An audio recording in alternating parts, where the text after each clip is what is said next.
किसान, बदलते भारत की शान।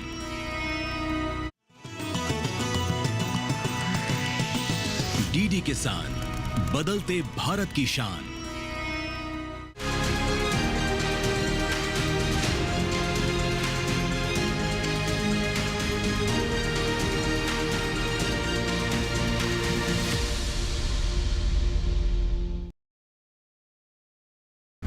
नमस्कार, स्वागत है आपका कृषि दर्शन में। मैं हूं अंजू सिंह। कृषि दर्शन आप किसान भाई बहनों के लिए एक ऐसा कार्यक्रम है जहां आपको मिलती हैं कृषि जगत से जुड़ी तमाम नई जानकारियां। चाहे बात सरकार की योजनाओं का पूरा लाभ लेने की हो या फिर खेती किसानी में नई तकनीक के इस्तेमाल की हो, ये मंच इन सभी जानकारियों को आप तक पहुंचाने का प्रयास करता है। कार्यक्रम को हमने 3 भागों में बांटा है। सबसे पहले हम बात करते हैं विज्ञान और किसान की, उसके बाद नजर डालते हैं कृषि स्टार्टअप पर और अंत में देखते हैं फार्मिंग इंडिया। तो चलिए शुरुआत करते हैं आज के कार्यक्रम की। और आइए नजर डालते हैं क्या विशेष है आज आपके लिए मंत्रालय से। हमारे किसान अच्छी फसल के लिए कई स्तर पर मेहनत करते हैं। सबसे पहले खेत की तैयारी, उसके बाद उचित बीजों का चुनाव, साथ ही पोषक तत्वों का प्रबंधन। लेकिन अगर कीट प्रबंधन उचित तरीके से नहीं किया तो उन्हें काफ़ी नुकसान झेलना पड़ जाता है। इसलिए बहुत आवश्यक है कि सही समय पर सही कदम उठाए जाएं।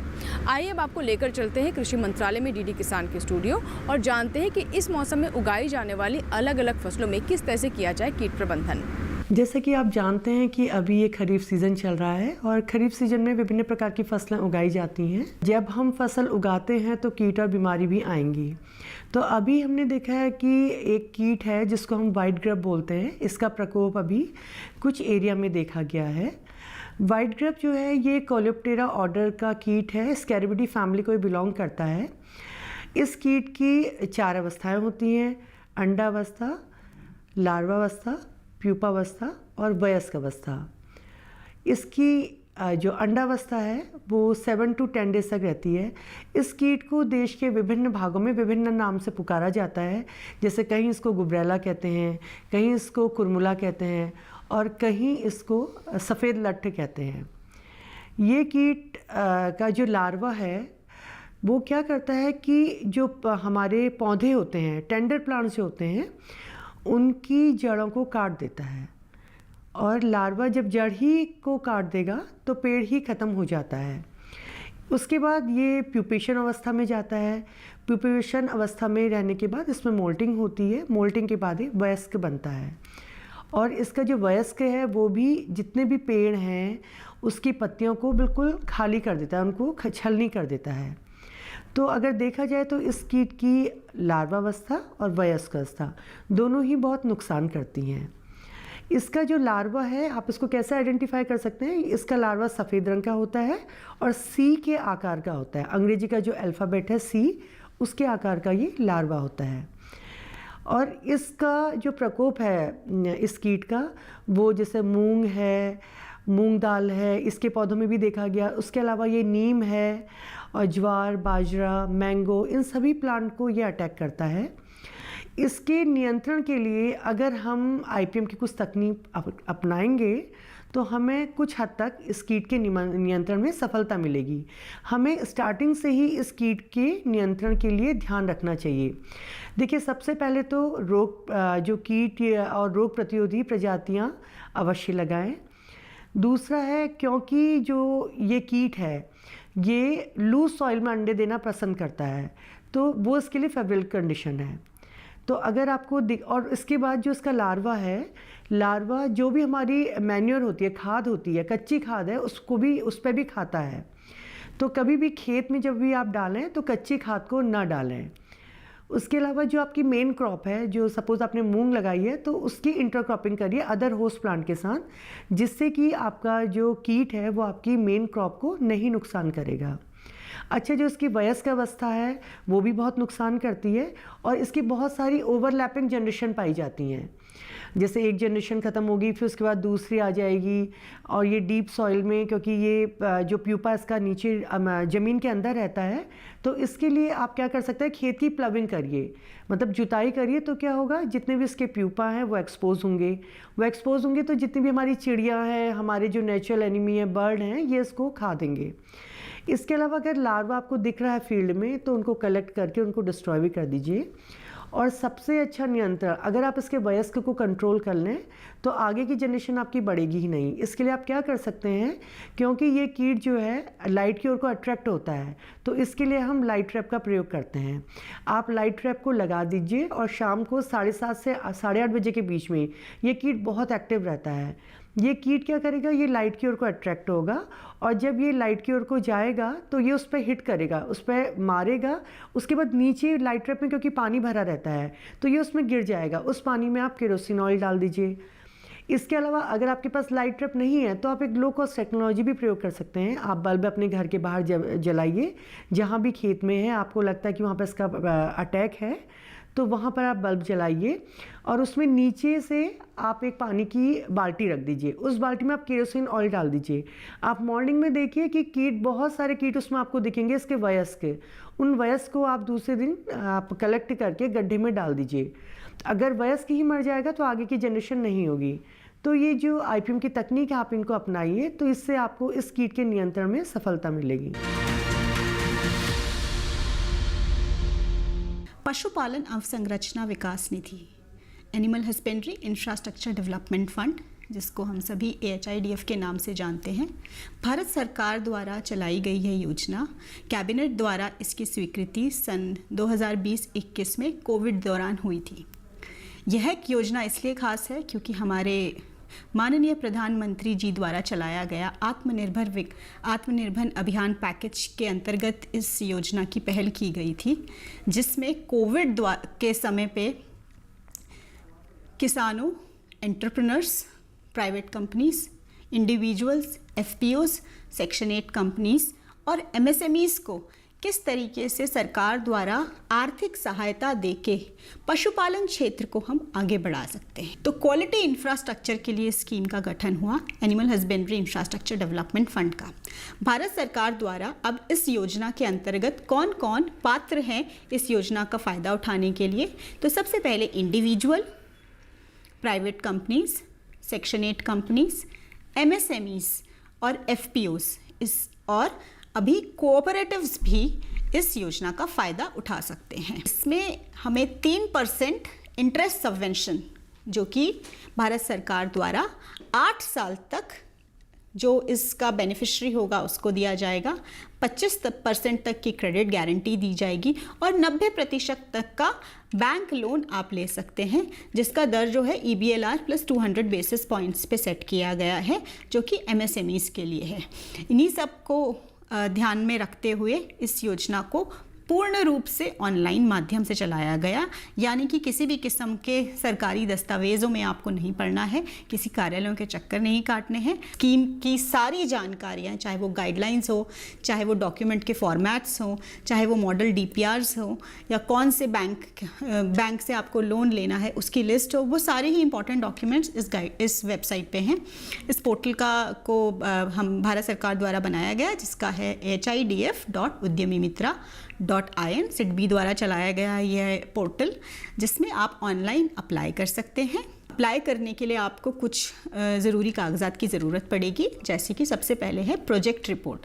जैसा मैंने बताया, इसकी 7 मुख्य कैटेगरीज़ हैं: मिल्क प्रोसेसिंग, डेयरी और milk processing units, meat processing and value addition units, animal feed units जिसमें cattle feed, poultry feed, feed supplement, mineral mixtures या कोई भी फीड टेस्टिंग लेबोरेटरीज, उसका जो निर्माण है वो कर सकते हैं। ब्रीड मल्टीप्लिकेशन फार्म या breed improvement technology, breed improvement technology और ब्रीड मल्टीप्लिकेशन फार्म में चाहे कैटल बफेलो है, जिसमें आर्टिफिशियल इंसेमिनेशन या फिर सेक्स सॉर्टेड सीमेन का इस्तेमाल करके लैब्स बना के और एक बहुत ही बड़े कमर्शियल फार्म को बना के इसको ब्रीड डेवलपमेंट को, क्योंकि अभी हमें बहुत ज़रूरी है कि हमको नस्ल सुधार में जाना है, तो कैटल और बफेलो में कर सकते हैं। शीप गोट में पिगरी यूनिट्स और पोल्ट्री, तो पोल्ट्री के लिए टेक्नोलॉजिकली इंटरवीन्ड, मतलब कि जो आधुनिक तकनीकों द्वारा जो बड़े पोल्ट्री फार्म्स हैं वो जो कि एनवायरनमेंटली कंट्रोल्ड हों, वो इसमें अप्लाई कर सकते हैं। तो लेयर फार्म हो या ब्रीडर फार्म हो, इसमें स्कीम का फ़ायदा उन कंपनीज या फिर उन इंडिविजुअल्स द्वारा उठाया जा सकता है। इससे जुड़ी और भी महत्वपूर्ण जानकारी हमारे पोर्टल hidf.udyamimitra.in पे दी गई है और आप सभी इसका फ़ायदा उठा सकते हैं। आइए अब नजर डालते हैं विज्ञान और किसान पर।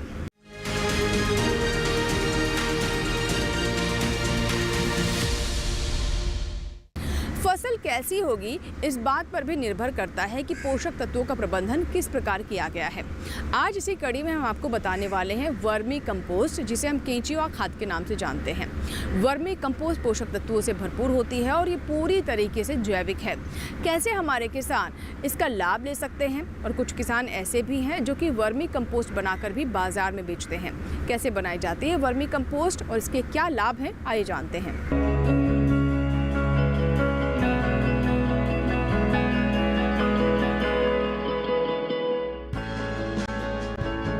वर्मी कंपोस्ट यानी केंचुआ खाद बनाने के लिए आपको चाहिए मिट्टी, 10 से 15 दिन पुराना गोबर, रसोई से निकला सब्जी वगैरह का कचरा, हरे पत्ते, फसल अवशेष और केंचुए। केंचुए इस तमाम सामग्री को खाते हैं और बदले में जो मल त्यागते हैं वही खाद कहलाती है। मिट्टी में 16 तरह के पोषक तत्व पाए जाते हैं। यही पोषक तत्व फसल उत्पादन में हमारी मदद करते हैं। इनमें से किसी भी तत्व की कमी होने पर किसान रासायनिक खाद का इस्तेमाल करते हैं, जबकि अच्छी क्वालिटी के वर्मी कंपोस्ट में सभी 16 तरह के पोषक तत्व मौजूद रहते हैं। यही वजह है कि वर्मी कंपोस्ट मिट्टी की भौतिक संरचना सुधारकर मिट्टी को प्राकृतिक रूप से उपजाऊ बनाता है। इसके अलावा मिट्टी की जल धारण क्षमता में भी इजाफा करता है और पौधों की जड़ों के पनपने के लिए सही वातावरण तैयार करता है।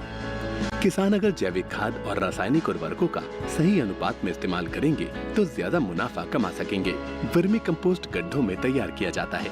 अगर गड्ढा 13 फुट लंबा, 3 फुट चौड़ा और 1 फुट गहरा है तो उससे 9 से 15 क्विंटल तक केंचुआ खाद हासिल की जा सकती है, वो भी सिर्फ 60 से 70 दिनों में। केंचुआ खाद बनाने के लिए आपको छायादार जगह की जरूरत होगी। ऐसी जगह जो बाकी जमीन से थोड़ी ऊंची हो, ताकि बरसात का पानी इकट्ठा न हो सके। रोशनी जितनी कम होगी, केंचुए उतने ज्यादा सक्रिय रहेंगे। अगर आप कारोबार के लिए केंचुआ खाद बना रहे हैं तो फिर शेड तैयार करना बेहतर रहेगा। इन्हीं शेड में वर्मी कंपोस्ट का बेड तैयार किया जाएगा। बेड की गहराई 30 से 60 सेंटीमीटर, चौड़ाई 1.5 मीटर और लंबाई सुविधा अनुसार रखें। गहराई इसीलिए कम रखी जाती है ताकि उसमें गर्मी पैदा न हो और केंचुओं को नुकसान न पहुंचे। व्यावसायिक वर्मी कंपोस्ट के लिए आसपास पशुपालन का होना जरूरी है ताकि गोबर आसानी से उपलब्ध हो सके। गड्ढे के फर्श को मजबूत कर लें, इतना मजबूत कि केंचुए जमीन में दाखिल ना हो सके। याद रहे, फर्श को पक्का नहीं करना है। पक्का कर देंगे तो अतिरिक्त पानी जमीन के अंदर नहीं जा सकेगा। 2 गड्ढों के बीच कम से कम 1 फुट की दूरी रखें ताकि चलने फिरने के लिए जगह मिल सके। कंपोस्ट तैयार करने के लिए सबसे पहले नारियल का छिलका, केले के पत्ते और पुआल जैसी फसल अवशेष की 3 से 4 इंच की परत बिछा दें। इसे हार्ड बेड कहते हैं। इसके ऊपर गोबर और उपजाऊ मिट्टी को बराबर मात्रा में मिलाकर 6 इंच की परत बिछा दें। इसके बाद हर गड्ढे में 4500 केंचुए डालें। इस तरह हर वर्ग फुट में केंचुओं की संख्या 100 होगी। सबसे अच्छी किस्म लाल रंग वाली एस्किनिया फेटिडा है। इसे रेड वर्म या टाइगर वर्म के नाम से भी जाना जाता है। इसके ऊपर तीसरी परत बिछाई जाएगी, जिसमें कार्बनिक जैव अवशेष और उतनी ही मात्रा में गोबर मिलाकर डालना होगा। गोबर 10 से 15 दिन पुराना होना चाहिए। ताज़ा गोबर डालेंगे तो केंचुए मर जाएंगे। ये परत 12 इंच की होगी। अवशेष और अपशिष्ट जितने बारीक कटे होंगे, केंचुओं के लिए उतने ही बेहतर रहेंगे। अवशेष अधपका होना चाहिए। अगर अधपका नहीं है तो 15 दिन तक गोबर में मिलाकर रख दें। उसके बाद ही उसे गड्ढे में डालें। इसके बाद गड्ढे को बोरे बिछाकर ढक दें। इससे ढेर में नमी बनी रहेगी। सर्दियों में हर दिन 1 बार और गर्मियों में 2 बार पानी का छिड़काव करें। हवा की आवाजाही और तापमान बनाए रखने के लिए 30 से 35 दिन बाद ढेर की पलटाई कर लें। इससे ढेर में बनी गैस भी बाहर निकल जाएगी। जब ढेर चाय की पत्ती जैसा दिखाई देने लगे तो समझ लीजिए केंचुआ खाद तैयार है। अब पानी का छिड़काव बंद कर दें और उसे सूखने दें। खाद तैयार होने के बाद ढेर के ऊपर पतली गोबर की परत चढ़ा दें। सारे केंचुए इसमें आकर इकट्ठे हो जाएंगे। इन केंचुओं को अलग कर लें, जो आगे खाद बनाने में काम आएंगे। इस तरह बनी खाद को पैक करके आप किसानों को बेच सकते हैं।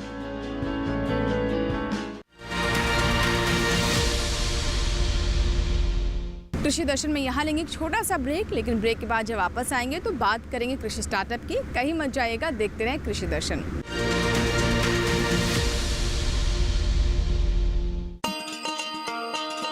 किसान भाइयों गांठ बांध लो, गांठ बांध लो, बात बहुत है काम की, समृद्धि के पैगाम की।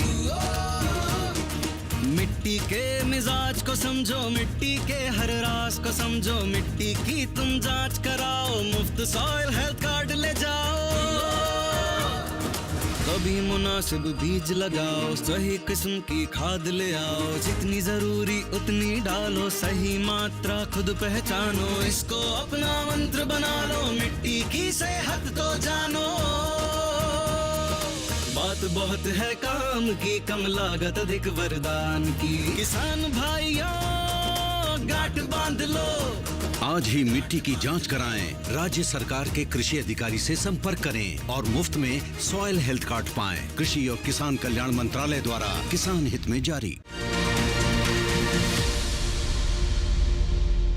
नमस्कार किसान भाइयों और बहनों, मैं हूं आपका AI एंकर कृष। आज हम बात कर रहे हैं रोजमेरी की खेती के बारे में। आज मैं आपको रोजमेरी की खेती के बारे में बताना चाहता हूं, जो किसानों के लिए दोगुना मुनाफा देने वाली फसल बन गई है। उत्तर प्रदेश, राजस्थान, हरियाणा, मध्य प्रदेश और महाराष्ट्र में किसान अब पारंपरिक फसलों के साथ इस हर्बल पौधे की खेती कर रहे हैं, जिसकी मांग दवाइयों, cosmetic products, aroma oil, herbal चाय और मसालों में तेजी से बढ़ रही है। इसकी खासियत है कि यह पौधा सूखा सहन कर लेता है, ज्यादा खाद पानी नहीं चाहिए और एक बार लगाने के बाद 4 से 5 साल तक लगातार कटाई हो सकती है। 1 हेक्टेयर से 50 से 60 किलो रोजमेरी ऑयल निकलता है, जिसकी कीमत 6 से 8 हजार रुपए प्रति लीटर तक होती है। वहीं सूखी पत्तियां 150 से 200 रुपए किलो बिकती हैं। कम लागत और ज्यादा मुनाफे की वजह से किसान इसे तेजी से अपना रहे हैं। साथ ही सरकार भी औषधीय पौधों की खेती पर सब्सिडी और तकनीकी मदद दे रही है। चंदौली के एक किसान बताते हैं कि पहले उनकी जमीन खाली पड़ी रहती थी, लेकिन अब रोजमेरी से हर महीने अच्छी कमाई हो रही है। इसी तरह कृषि और किसानों से जुड़ी हर महत्वपूर्ण जानकारी के लिए हमारे साथ जुड़े रहिए और देखते रहिए DD किसान। धन्यवाद। ब्रेक के बाद आपका स्वागत है। आप देख रहे हैं कृषि दर्शन। आइए अब नजर डालते हैं कृषि स्टार्टअप पर।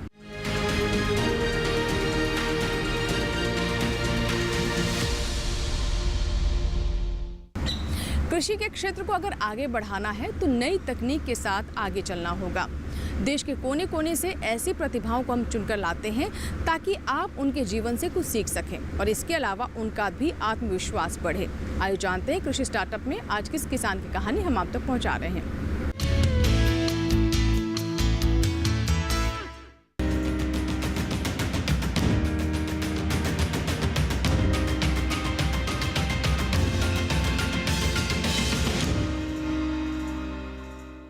एक ऐसी ही महिला कृषि उद्यमी हैं रीता देवी।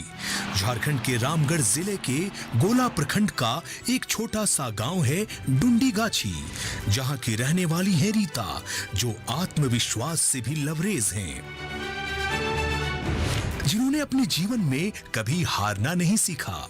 इंटर तक की पढ़ाई पूरी करने के बाद 16 वर्ष की कम उम्र में ही इनकी शादी शक्ति राम महतो से हो गई थी। कच्ची उम्र में पारिवारिक दायित्वों का बोझ इनके लिए किसी चुनौती से जरा भी कम न था। समस्याएं बहुत थी, लेकिन उससे निकलने का हुनर रीता को मालूम था। गांव की महिला समिति और ग्राम संगठन के रोजगार समिति से जुड़ने के साथ शुरू हुई इनकी फर्श से अर्श तक पहुंचने की विकास यात्रा।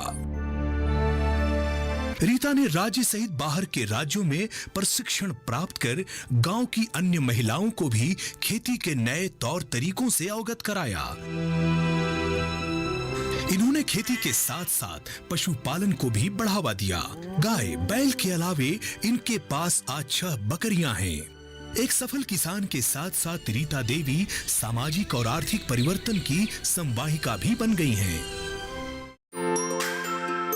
कहते हैं कि उड़ान पंखों से नहीं हौसलों से होती है, और इसकी जीती जागती मिसाल है युवा महिला कृषि उद्यमी रीता देवी। रीता आज कोई आम किसान नहीं है, बल्कि नई सोच और समझ रखने वाली एक प्रगतिशील महिला कृषि उद्यमी है। इन्होंने अपने क्षेत्र में वैज्ञानिक खेती की नींव रखी।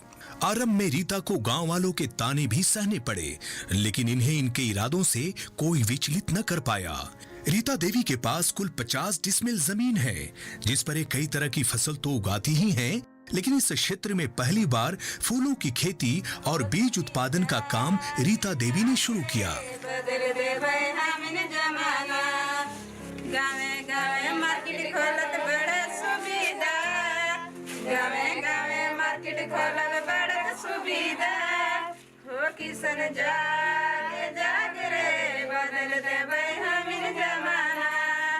इन्होंने अपनी 25 डिसमिल जमीन पर एक टमाटर बीज उत्पादन का कार्य भी शुरू किया। रीता ने गांव के प्रत्येक किसानों को उन्नत बीज उपलब्ध करवाकर पैदावार में भी बढ़ोतरी की है, और यही कारण है कि गांव के दूसरे किसान आज रीता के मुरीद हो गए हैं। रीता लोगों की आजीविका को सशक्त बनाकर नारी सशक्तिकरण की दिशा में भी अहम भूमिका का निर्वाह कर रही हैं। ये सामाजिक समस्याओं के निदान में भी बढ़ चढ़कर हिस्सा लेती हैं। रीता देवी वन रक्षा समिति की सक्रिय सदस्य भी हैं। कल तक जो इन पर तंज कसा करते थे, आज वे भी रीता से आर्थिक मदद प्राप्त कर रहे हैं। जहाँ भी हम लोग का ये ट्रेनिंग होता है तो प्लानिंग हम लोग पहले से बनाते हैं कि इस बार मौसम का हिसाब से कि क्या इस बार लगाने का है, तो हम लोग तैयार करते हैं कि इस बार हम लोग जितना भी कृषि उद्यमी हैं सबको हम लोग अपना डिमांड किए हैं कि ओनियन का खेती करेंगे, और ये गांव को यही वाला बढ़ावा देते हैं कि अच्छा से खेती कीजिए और अच्छा मेहनत कीजिए। रीता देवी आज अपने क्षेत्र में किसी परिचय की जरा भी मोहताज नहीं। इन्होंने अपनी मेहनत से जो मुकाम हासिल किया है वो हम सब के लिए प्रेरणा का स्रोत है। इनकी कामयाबी पूरे देश और राज्य के लिए गर्व की बात है। उनकी उपलब्धियों के लिए उन्हें सलाम। इसी के साथ ही यहाँ वक्त हुआ एक छोटे से ब्रेक का, लेकिन ब्रेक के बाद जब वापस आएंगे तो बात करेंगे फार्मिंग इंडिया की। कहीं मत जाइएगा, देखते रहें कृषि दर्शन।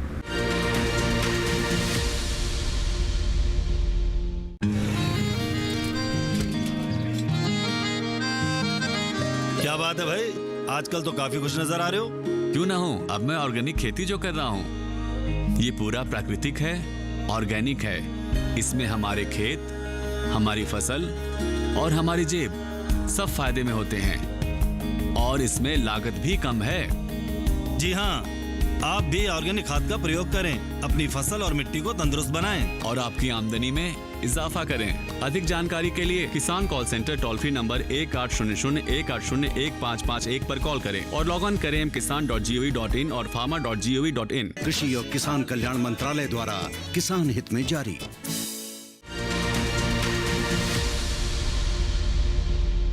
ब्रेक के बाद आपका स्वागत है। आप देख रहे हैं कृषि दर्शन। आइए अब नजर डालते हैं फार्मिंग इंडिया पर।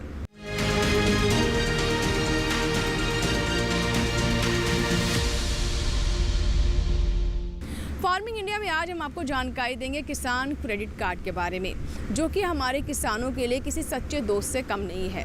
पहले धन की आवश्यकता के लिए किसानों को साहूकारों के ऊपर निर्भर रहना पड़ता था और वो उनके चंगुल में फंस जाते थे, लेकिन किसान क्रेडिट कार्ड से उनकी इस समस्या का समाधान ढूंढ लिया गया है।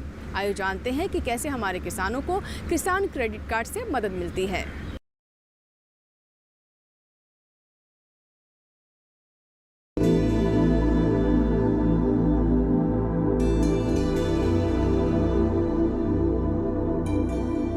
किसान क्रेडिट कार्ड योजना 1998 में शुरू की गई थी।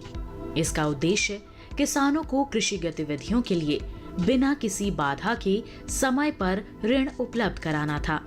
भारत सरकार किसान क्रेडिट कार्ड के तहत किसानों को ब्याज पर 2% की आर्थिक सहायता देती है और समय पर ऋण चुकाने वाले किसानों को 3% की प्रोत्साहन छूट देती है। इस तरह केसीसी पर सालाना ब्याज दर 4% आता है। सभी योग्य किसानों को उनके कृषि कार्यों के लिए आसानी से और समय पर कृषि ऋण प्रदान किए जाएं। ये सुनिश्चित करने के लिए सरकार ने किसान क्रेडिट कार्ड योजना शुरू की। इसका उद्देश्य किसानों को कृषि के लिए उत्पादक सामग्रियों जैसे बीज, उर्वरक और कीटनाशक आदि खरीदने के लिए सक्षम बनाना है। सरकार ने किसानों के हित में बड़े कदम उठाते हुए 2019 में केसीसी में ब्याज दर में आर्थिक सहायता का प्रावधान शामिल करते हुए इसका लाभ डेयरी उद्योग समेत पशुपालकों और मछली पालकों को भी देने की व्यवस्था सुनिश्चित की है। किसान क्रेडिट कार्ड के दायरे में किसानों को लाने के लिए फरवरी 2020 से एक विशेष अभियान चलाया जा रहा है। वर्ष 2012 से केसीसी योजना को और सरल बनाया गया है। इसके तहत लाभार्थियों को एटीएम सक्षम डेबिट कार्ड के प्रावधान सहित एक बार में दस्तावेजीकरण की सुविधा, सीमा में निर्माण लागत में वृद्धि और सीमा के भीतर कितनी भी संख्या में निकासी आदि की सुविधाएं दी गई हैं। सार्वजनिक क्षेत्र के बैंकों और नाबार्ड से प्राप्त सूचना के अनुसार इस अभियान के तहत 29 जनवरी 2021 तक देश भर के किसानों को 1.76 लाख करोड़ रुपए की खर्च सीमा के साथ 187.03 लाख केसीसी स्वीकृत किए गए हैं। किसान क्रेडिट कार्ड की वजह से किसान अपनी फसल का बीमा भी करवा सकते हैं, जिस किसी भी कारण से अपनी फसल नष्ट होने पर उनको मुआवजा भी दिया जाता है, जैसे बाढ़ की स्थिति में फसल का डूब के नष्ट हो जाना या सूखा पड़ने पर फसल का जल जाना आदि सुविधाओं में यह किसान क्रेडिट कार्ड बहुत ही ज्यादा काम आता है। इसकी वजह से किसान लाभ उठा सकते हैं। सस्ती ब्याज दर पर लोन उपलब्ध कराने के इस अभियान से न सिर्फ किसानों की आय में बढ़ोतरी होगी, बल्कि इससे ग्रामीण अर्थव्यवस्था को मजबूती मिलेगी और कृषि तथा इससे जुड़े क्षेत्रों में उत्पादन बढ़ेगा। साथ ही हमारे देश के लिए खाद्य सुरक्षा सुनिश्चित करने की दिशा में भी इस मुहिम की विशेष भूमिका होगी। तो ये था हमारा आज का कृषि दर्शन। हमें पूरी उम्मीद है कि आज के कार्यक्रम में जो जानकारियां हमने आप तक पहुंचाई हैं उससे हमारे किसानों को अवश्य लाभ होगा। अगर आपको कोई सुझाव है, कोई सवाल है तो आप हमें ईमेल कर सकते हैं, पत्र भी लिख सकते हैं। हमारा ईमेल आईडी है krishidarshan@gmail.com। पत्र लिखने के लिए हमारा पता नोट कर ले। हमारा पता है कृषि दर्शन, कमरा number 59A, CPC, Doordarshan, Khelgaon, नई दिल्ली 110049। आपकी ईमेल्स और आपके पत्रों का हमें इंतज़ार रहता है। आपके सुझाव कार्यक्रम को हमें और बेहतर करने में भी मदद करते हैं। आप चाहे तो हमारा ये कार्यक्रम YouTube चैनल पर भी देख सकते हैं। इसके लिए टेलीविज़न स्क्रीन पर दिखाए जा रहे इस QR कोड को स्कैन करें और YouTube पर भी देखें कृषि दर्शन। कृषि दर्शन के अगले अंक में कुछ और ऐसी महत्वपूर्ण जानकारियों के साथ फिर होगी आपसे मुलाकात। तब तक आप बने रहें दूरदर्शन किसान के साथ। नमस्कार।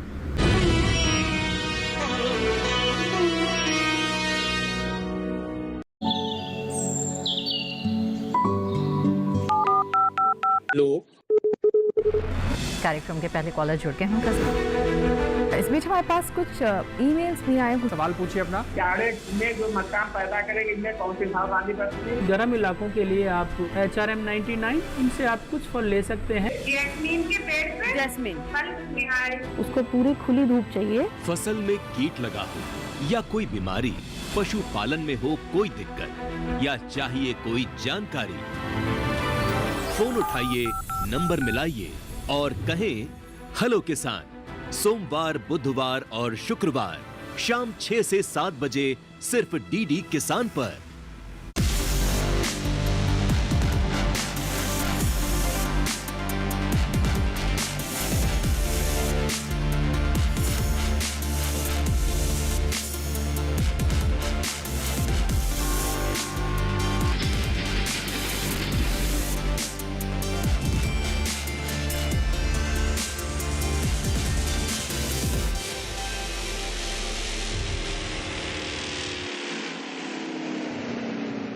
DD किसान ने कर ली है तैयारी। यहाँ मिलेगी पशुपालन की हर एक जानकारी, घर आंगन से लेकर व्यवसायिक फार्म तक, मुर्गी पालन से लेकर रेगिस्तान के जहाज तक। बीमारियों से पशुपालक बिल्कुल ना हो परेशान, विशेषज्ञ करेंगे आपकी समस्या का समाधान। देखिए अपना पशु चिकित्सक हर रविवार शाम 6:30 बजे दूरदर्शन किसान पर।